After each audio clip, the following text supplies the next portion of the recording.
Hello everyone. काफ़ी दिनों के बाद वीडियो बना रहा हूँ। क्या करें, सिचुएशंस ही ऐसी है।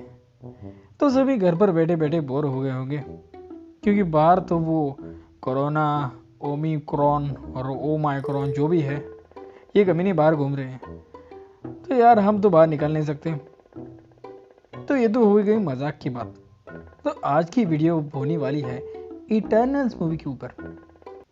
मूवी से काफ़ी हद तक सच तो नहीं कह सकते, लेकिन हाँ, उस मूवी की थ्योरी ज़रूर सामने आई है। अगर मैं आपसे कहूँ कि थैनोस सही था, तो मतलब जब वो सारे इन्फिनिटी स्टोन्स को इकट्ठा करके चुटकी बजाता है, तब उसी वक्त वो ना सिर्फ धरती को बचाता है बल्कि पूरे ब्रह्मांड को भी बचाता है। ये बात आपको भी क्लियर हो जाएगी। चलिए आगे बढ़ते हैं। तो मूवीज में दिखाया गया है कि थैनोस के हमले से 5000 साल पहले इटर्नल धरती पर पहले से ही मौजूद होते हैं। तो आखिर ये इटर्नल्स है कौन? इटर्नल्स वो जीव है जिन्हें सेलेस्टियल्स ने बनाया था। सेलेस्टियल्स तो पता ही होगा, इनका जिक्र गार्डियंस ऑफ द गैलेक्सी में भी हुआ था।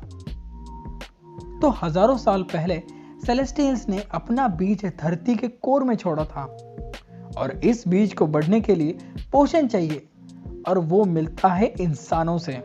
तो मूवी में सेलेस्टियल्स ये खुद ही बात बताते हैं कि पहले जो डेवियंस धरती पर भेजे थे, उन्हें बनाने में एक भूल हुई थी। डेवियंस धीरे धीरे अपना विकास करते गए और साथ ही नरभक्षी भी बन गए। इसीलिए उनको मारने और इंसानों को बचाने इटर्नल्स को भेजा था धरती पर। इसीलिए आपने तो देखा ही होगा कि इटर्नल्स की उम्र नहीं बढ़ती। तो जब थैनोस धरती पर आकर चुटकी बजाता है, तब धरती के आधे जीव तो मिट ही जाते हैं, लेकिन साथ ही डेवियंस भी मारे जाते हैं। तो एक तरह से उसने पूरे ब्रह्मांड का भलाई किया था। लेकिन जब आयरन मैन वापस मनी छीन कर चुटकी बजाता है, तब ना ही सिर्फ पृथ्वी के जीव बल्कि बाकी के डेवियंट्स भी धरती पर वापस आ जाते हैं।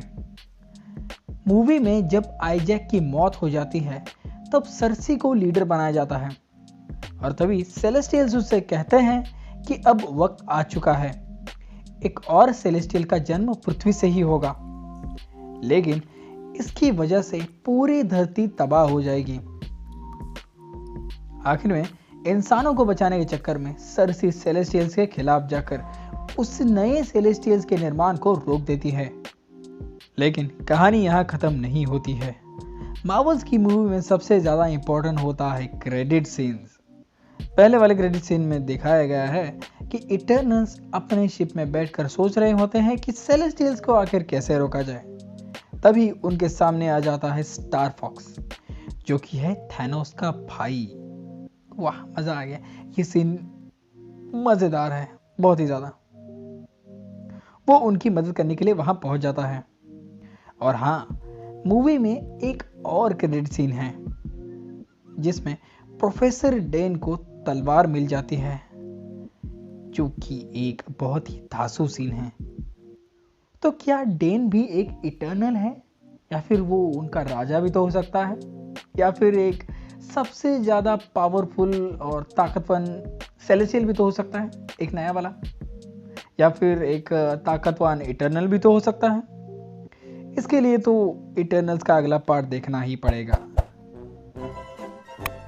So that's it for today guys. I hope you enjoyed the video. Do guys like and subscribe to the channel. Thank you.